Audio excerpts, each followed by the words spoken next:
We're going to have 3 players on defense. And we're going to do what we do better than the opponent does what they do. Awesome. We're going to line up and make them beat us. Yet attitude means, how can I proactively change the way I think? How can I proactively increase my life? How can I proactively create better relationships and better work situations for me to enjoy it?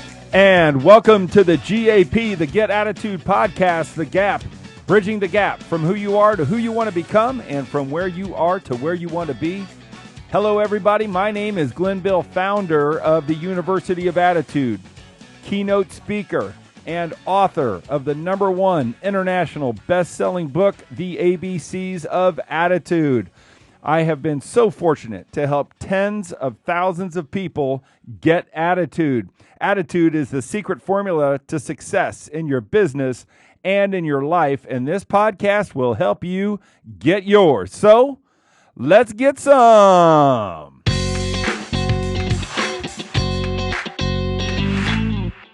I want to welcome everybody to our podcast today. Please remember to subscribe, rate, and review. We are focusing on Attitude Booster number 4, which is do more than you are paid for. And the guest that we have today is someone special. It's somebody that you're going to learn from. It is somebody who has lived these principles and who has actually put them into a book and into a digital project or a digital product called Champions Academy. This gentleman played linebacker for the Superbowl Champion Indianapolis Colts, and his story, his vision, his answers, and his insight are going to help you bridge the gap from where you are to where you want to be. Our good friend, his name is Mr. Gary Brackett. Over the top, Brackett. He makes the pick on his back. Gary Brackett, fingertip control and taken off. Still going before light forces him out. Wait till you see this athletic play by Gary Brackett. Gary Brackett might be the smallest middle linebacker in the NFL, but he is a terrific hitter. Of course, he's very fast, and he shows you how athletic he is by making this interception. Times it perfectly, and then stays with it. All right. What an interception. And Gary, welcome to the Get Attitude Podcast.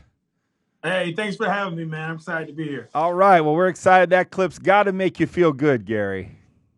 It always does, man. Obviously playing against Tom Brady, he was our arch nemesis up there in Patriots all those years. So getting an interception against him, man, it felt great. Gary, we were so compelled to try to get you on our podcast. Not only are you a great football player, but I think it's a testament to you. You're a better person. You're an overcomer. You're an achiever. And we're here to get the story about how you went from where you were to how you ended up on the other side of that bridge, how you bridged the gap from that walk-on at Rutgers to being called, hey, he may be the smallest linebacker, but what an athlete, and 80,000 people screaming to you. Our gappers, that's what we call our people. Our gappers are going to want to know. So we are so honored to be with keynote speaker Gary Brackett. If you guys want to have Gary as a keynote speaker, all you got to do is go to GaryBrackett.com. He is a new author of the book Winning from Walk-On to Captain in Football and in Life. He also has an incredible project and incredible digital product on GaryBrackett.com that focuses on the 7 pillars of life called Champions Academy. So, Gary, you got a lot going on, man, and it's so great to have you here. Yeah, I'm blessed to be here. I think we all have stories and testimonies, and I think for me, leading with my testimonies and leading with my stories, and just the attitude that I had to endure, overcoming some of the things that I did, it really just is transferable, and it leads me to this day. And I think that's my secret weapon, is my attitude and how I remain positive. I love it. Well, we're here to get into some of that attitude with you. We have people who are out there that are sitting there going, man, they think they had it tough, but I can only imagine, as a former football player myself, the doubt that people put on you, the limitations that people put on you. Let's just start with this. Where did you get your attitude from, and what does attitude mean to you? Now, that's a great question. I can remember I was in 5th grade, and my teacher asked, what do we want to do when we grow up? And I responded, of course, I want to be a football player. And she told me that was a dumb idea. She said, no one has ever made it from our small town, and no one will ever make it from our small town. So think of something else. And I didn't. I said, I'm going to be a football player. So she sent me to the office for being defiant. So I got home, got in trouble, and then my father asked me what I got in trouble for, and I told him, and he told me something that changed my life. And he said, don't ever let anyone's perception of you become your reality. Love it. And I think for me, that's when my attitude to kind of begun. And when I realized that I get to control my attitude. Yeah. And it's not about what others think about me. It's not about what others say about me. It's about what I think and what I say about myself. So when I realized that I have the control in my own hands, I really started using that to my advantage and knowing that, I get to control this. So that's something that I get to dictate, how my attitude shows up every day. The great Les Brown said that. So he must have gotten that from your father, or your father might have gotten it from Les Brown. Have you ever listened to Les Brown? Oh, yeah. I heard him speak in person. He's a dynamic speaker, icon, right, in the speaking world. Yes. Well, I got to spend 4 days with Les in Orlando, and he upped my game as a speaker. So I highly recommend if you get the opportunity to do that, and I might be able to help you if you're interested. But, yeah, Les is one of my idols, and I love that. Do not let somebody's perception become your reality. That's so, so good, and how blessed you were to have a father that did that. Talk to me a little bit about when you were a walk-on at Rutgers, right? Tell me some of the limiting beliefs. If you could, put yourself back there. What did you tell yourself? Did you have a mantra? And what would you tell our gappers when people are telling them they can't do what they know they can do in their heart and in their gut? What's the mindset? What's your advice? And what did you tell yourself? What's your self-talk when you were proving people wrong, Gary? What were you telling yourself? You know what? It's funny because when I was initially a walk-on, my parents refinanced my house twice in order to pay for my education at Rutgers. That third year, there was no more equity in the house, and my dad called me and told me that I had to come home because they couldn't afford tuition. Wow. Well, I ended up getting a scholarship, and the head coach gave me a scholarship, and it was emotional, and I was excited. And I go inside the locker room, and one of the players that was there, Wesley Robertson, he tells me, hey, what's the commotion? And, I'm high-fiving him. My guy, I got a scholarship. I get to stay. And he looked me in my eyes, bent my face. He said, a scholarship? You should worry about starting. Nice. And it was funny. To that point, I never really thought about being a starter. I want a scholarship, I wanted the meal plan so I could eat, right? I had the smallest meal plan possible, right? We wanted to keep expenses down low. But when he told me that I should be a starter, it really changed the way I thought about myself. Because so many of us, we make a deal with ourselves. We make a deal with ourselves, with life, of what we want. And then life's going to say, okay, you just want a scholarship? You just want to pay for your food? This is the bare minimum you have to do. And we sign off on that deal. But when you challenge life, like, no, I want to be a starter. I want to be the best player out here. And life says, okay, you want to be the best? I need you to show up early. I need you to stay late. I need you every play it like it's your last down. And if you do these things, then I reward you for what you asked for. And that's exactly what I did, man. I made that deal, and I just never looked back. Man, that's so powerful. That's so powerful. And for our gappers out there, the question is to you, what deal have you made with yourself, right? We talk about it. The quality of your life is determined by the quality of questions you ask yourself about your life. And those questions that you're asking yourself, that story that you keep playing, that's the deal you're cutting. And so, Gary, that's deep. You mentioned your parents. I just want to know what their names were and what were their professions. Yeah, that's my mother, Reverend Sandra Brackett. She was a reverend, ordained reverend, and she was a registered nurse. Okay. And then my father was a Vietnam vet, and he had like odd jobs. His last job was like you know the propane tanks in your yard. Sure. Like he would go and fill those. I'll be doggone. They sound like beautiful people. Yeah, man, they were. Like, unfortunately, so that's what my book is about. In my first year in the NFL, I lost my father, my mother, and my brother in a 16-month span. Oh. And you know, it was a lot of adversity. And at the time, you know, I'm a Christian. So you question everything. You question God. You question your existence. And I can remember reading the poem Footprints. And then that poem, it tells you know, about a man questioning God, where were you at in some of my loneliest times? Why are there only one set of footprints? And that's when God responds, that's when I carried you. So I feel like, you know, that's kind of what propelled me. And then I realized that I honor the dead by how I live my life every single day.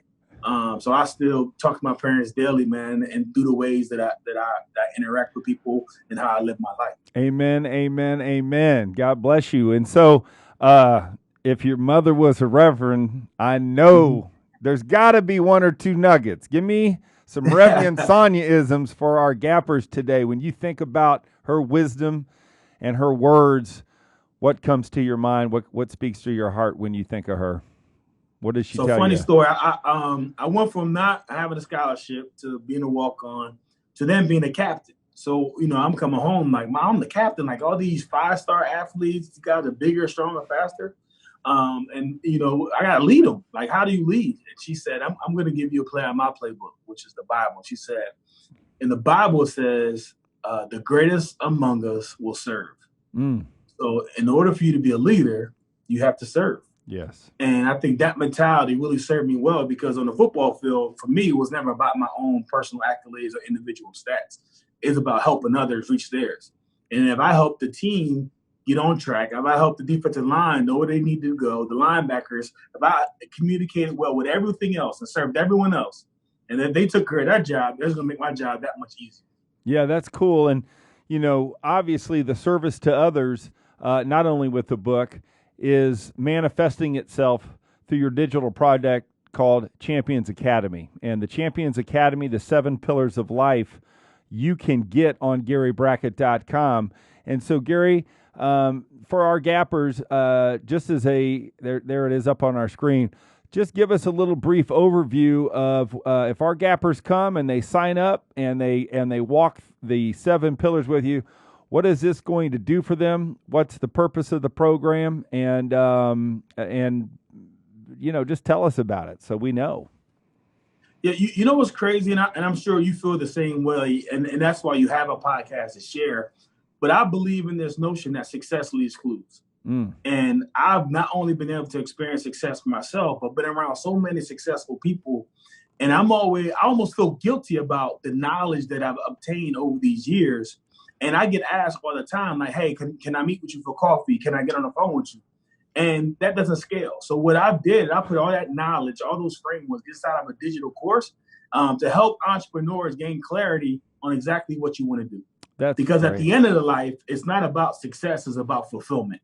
And you're not going to be fulfilled unless you get clear about what your vision is, what's your personal values, what exactly is your budget, what kind of relationship do you want with your wife and kids. So throughout the course, it really just hones in on you taking a personal assessment of yourself. And I call it the championship framework, short for CHAMP.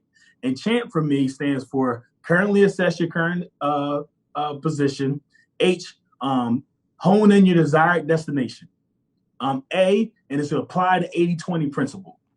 M is taking massive action. And then P is the constant pursuit of that championship transformation. So I think I walk people through the 7 pillars and all these areas through that CHAMP framework to help them gain clarity and get real clear about what they want out of their lives. That is so cool. And, you know, Gary, you have been fortunate to be around some of the most successful people or people that would consider to be the most successful people, you know, in America. And I'm guessing that some of those are in the book. And the book, again, is called Winning from Walk-On to Captain in Football and in Life. Just touch on, I know you said it's about, you know, love adversity is number 8 on the Attitude Boosters, just so you know. Talk to us a little bit. Yeah, I'm sure when you get the Attitude Boosters, you're going to say, yeah, Glenn, that's it. A little bit about the book, besides the adversity you faced, anything else in there that might pique our interest? I think, we spoke a little bit earlier. I think, for underdogs, nice. You understand how much you have to work to get everything you want out of life.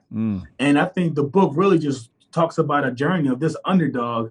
No one never expected him to make it to the college football Division I, let alone be a captain of the Superbowl Championship team, let alone have a record for the most solo tackles of any player in any Super Bowl in history. I had that record against the Saints. In addition to that, this is great.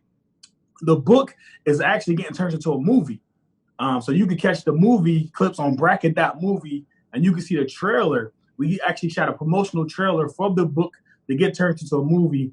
And we're currently on WeFunder.com crowdfunding this movie so we can bring it to fruition. So not only you get to read the book, it's actually get turned into a movie, and you can be a part of that process as well. Yeah, that's really cool. Absolutely amazing. Gary, the underdogs out there, the underdogs that are listening to us, the people that are facing what people would say is an unclimbable mountain. And you've given us a ton. You've dropped a lot of good knowledge. Is there anything else, words of encouragement to them that maybe you could just pull out to speak to them? Yeah, I think a lot of times, and I speak to and I coach a lot of people that are in situations and, they're down on their luck and they don't know what to do. The mountain is steep and they struggle climbing. And so many times people think they got to do more. And one of the biggest things that I realize is this notion of addition by subtraction. And what I mean by that, when things are adding up, you need to start subtracting. Cool. And that may be people from your lives that were negative. That might be bad habits that you have, drinking, smoking, staying up late.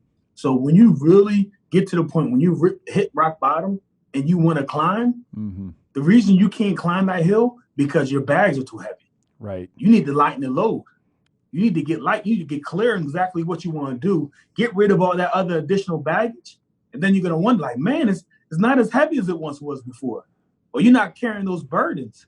You're able to place those burdens down. So now the climb becomes easier. And then as you realize, oh, man, the hill's getting steep again. It's getting heavy again. Well, what else do you need to drop? And I think as you realize, people that success, I remember watching Steve Jobs, God rest his soul, and every one of his new iPhone drops, he had on the same shirt. Right. Same shirt. Keep it simple. Right. And so many people think it's, in order to climb the mountain, in order to reach success, it's this complicated formula, right? It's A squared plus B squared. No, it's not. It's like, keep on stacking good days. 1% better every single day is 37 times better for the year. But conversely, 1% worse every single day, 0.3% is where you end up at the end of the year. Yep. There you go. Fantastic knowledge from Gary Brackett. Gary, one of the things we talked about with our gappers in introducing this thing is that there's really only there's only very few things that make 80% of the difference in your life. And you got to find those very few things. And when you do, you got to keep finding and then spend more of your time on those few things. And I'm sure as a football guy, that these D coordinators that got 58 different coverages and a bunch of craziness, you can't play free when you got all that. Let's keep the defense simple. Is that what you found when you played, when you were at your highest success as a defensive player? Maybe it was in the Super Bowl, that your scheme was easy and it wasn't overcomplicated compared to maybe some other years when you weren't successful in football. So it's funny that it came from Coach Dungy. This is by subtraction. We lost 2 games in a row. And this is a team who won 8 in a row. So we lose 2 games. So in the NFL, when you lose 2 games, people get fired, right? So it's a 12 o'clock meeting on Monday. Everyone's in their seat at 11:15. The room is quiet. No one is talking. Coach Dungy comes into the room at 12 o'clock. He says, hey, if this was New England, 5 guys gets fired. If this is Philly, 4 guys gets fired. In Washington, 3 guys. He said, I'm not going to fire anybody. The same team that won 8 games in a row is the same team that lost 2 games in a row. And I hear everyone's talking about the noise. we're too simple on defense. Offense, we don't have those plays to cause confusion. And I'm gonna do you one better. We're not gonna add anything. We're gonna subtract stuff. I love it. And what we're gonna do is we're gonna have 3 players on defense, and we're gonna do what we do better than opponent does what they do. Awesome. We're gonna line up and make them beat us. And it's amazing when we did that. We went on another winning streak. Yep. Because you could play faster, you could play free, you could execute the way you wanted to, and you could find your inner greatness, which is no question, which is what you do. Gary, we are going to now finish this podcast with something we call Knowledge Through the Decades. I want you to go back. You may or may not remember when you were born. Some of our guests claim that they do. And we're going to ask you what the attitude lesson of birth is. So if you can remember when you were born, great. If not, Gary is a great husband and father.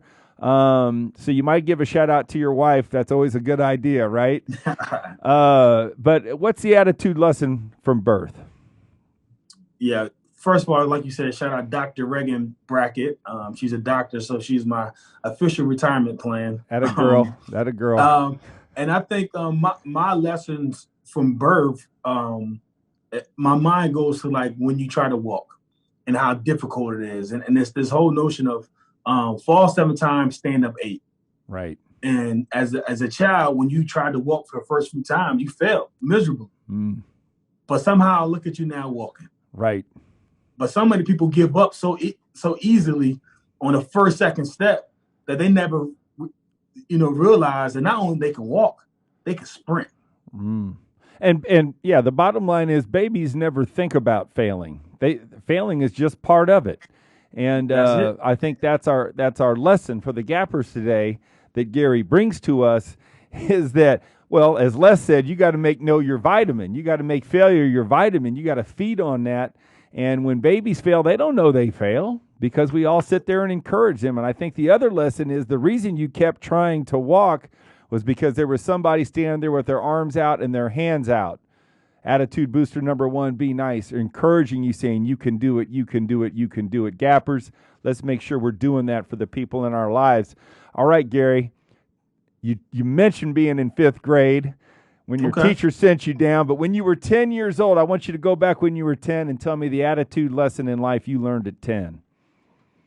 I think at 10, I'm going to go with the golden rule. And I'm going to one-up it, and I'm going to say it's the championship rule. The golden rule is treat others how you want to get treated. Right. But I think, everyone is different. Some people want to get treated differently. So I can't treat you how I want to be treated. Right. I want to treat you better than you're expected to get treated. Love it. So I think that's the championship rule. Treat others better than they want to get treated. And was there a story when you were 10 that manifested itself in you? Were you not treated well? Were you ever bullied as a kid? How did that come out at 10? What's the story behind that? So I was always like the peacemaker in school, right? So there was bullies and there was like, the uncool kids. And I was like the cool athlete and I couldn't get in trouble because I always had sports to play. But I had this this notion to me like don't pick on people that can't defend themselves. And if that went down on my watch, like I was going to step up and do something about it. And I think that's just always been my MO. Like I'm not a guy who's just going to sit around and let someone get bullied. Right. Gary Brackett, the protector. Yeah. That's what I'm talking about. So now you're hopping around a little bit. You're 20. You're in college. You're growing up. Ooh, good times in college when you were 20? Yeah, good times. I love it. Good times. So what's your attitude lesson for our gappers that are 20? What did you learn when you were 20 about attitude? So I think I shared it earlier. In your 20s, you're gonna start sowing those seeds. All right. So yes. what deal do you want to make with yourself? Nice. Because what you do in your 20s is gonna have ramifications for the rest of your life. Mm-hmm. So what deal are you gonna make in your 20s? I love it. And man, that's probably the most powerful thing you gave us today. Hadn't heard that one. You're making a deal with yourself, whether you know it or not. That's the other thing, too. But now, if you're listening to this podcast, you know it. All right, so now you're 30. You're going, damn, I'm getting old. 30 years old. I'm guessing you were playing for the Colts at that time. I'd love to know your attitude lesson from 30? So, funny story. So I retired. I'm 31. Wow. 9 years in NFL. I retired. My wife is going on her third 14-hour shift in the hospital. My daughter is 5 years old. Wow. And I'm coming home from another outing of golf where I stink 120. I'm a few alcoholic beverages in. Yes. And my daughter asked me, Dad, what do you want to be when you grow up? Oh. And I was like, what? Do you see this ring? Do you see this house, these cars? Like, what are you talking about what I want to be when I grow up? So what I did is I went back to school and I got my MBA. Yes. So I think when you're 30s, you should really think about retooling. And so many of us get stuck in our 30s and feel like you're finished learning. Right. I've been to school. I've been to college. I got my MBA. I'm in this career. But I think now, what is it, like 5-6 times the average American changes their profession? Sure. And I think when you're in your 30s, that's the right age. You probably have children by now.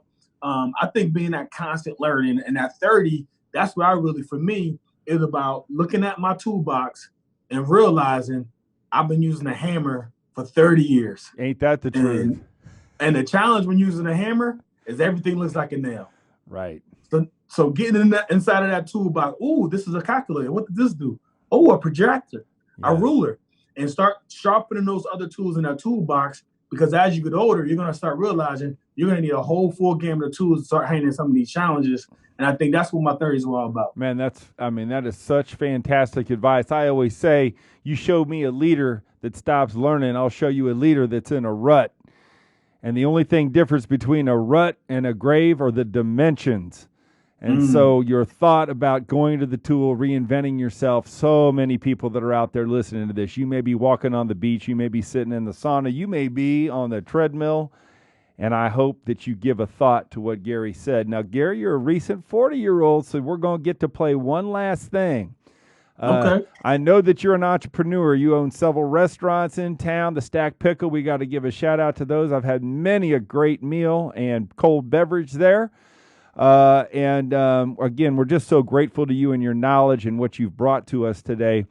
But obviously, when you turned 40, I'm sure you had a birthday party and you sat there and went, "Whoo, I'm 40." What is your attitude lesson? What did you say to yourself? Where are you at now with all this?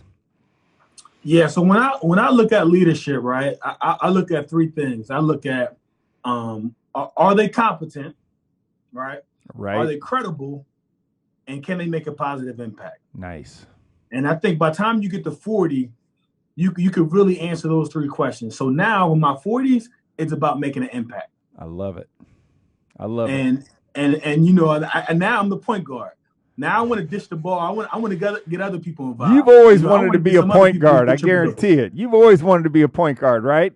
Hey, that's the great spot, right? I got the ball, right? And I know what position.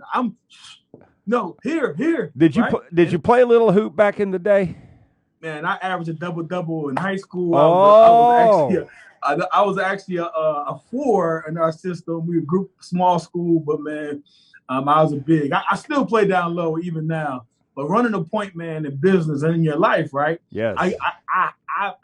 I've had experiences with so much stuff, with grief, with success, yes, with investing, with relationships, with raising kids, and now for me, I see areas when sometimes people are lacking, and some of my friends I see following me and stuff, I just shoot them a call, and then I encourage them, and they're like, man, I never thought about it like that. They think they're in this bubble on social media. They can post, hey, I'm at work hungover. I'm gonna get through this today. Like, you're a leader at work, right? What if someone you work with saw that? Right, crazy. So I think now just being in a position where I could be the point guard and really try to set people up for success, man, that's what my 40s is going to be all about. Well, Gary, I can tell you in honor of your wonderful mother, Reverend Sonia, and your father, you created an impact for the Gappers today. You created an impact on the Get Attitude podcast. This is a podcast that's going to live and I know get played over and over. You gave us more than you were paid for today. I can tell you that for sure. We are very grateful to have you on our podcast. I look forward to raising you up and helping you however I can. And we just want to thank you so much for being a part of the Get Attitude podcast. Hey, thanks for having me. All right. God bless now.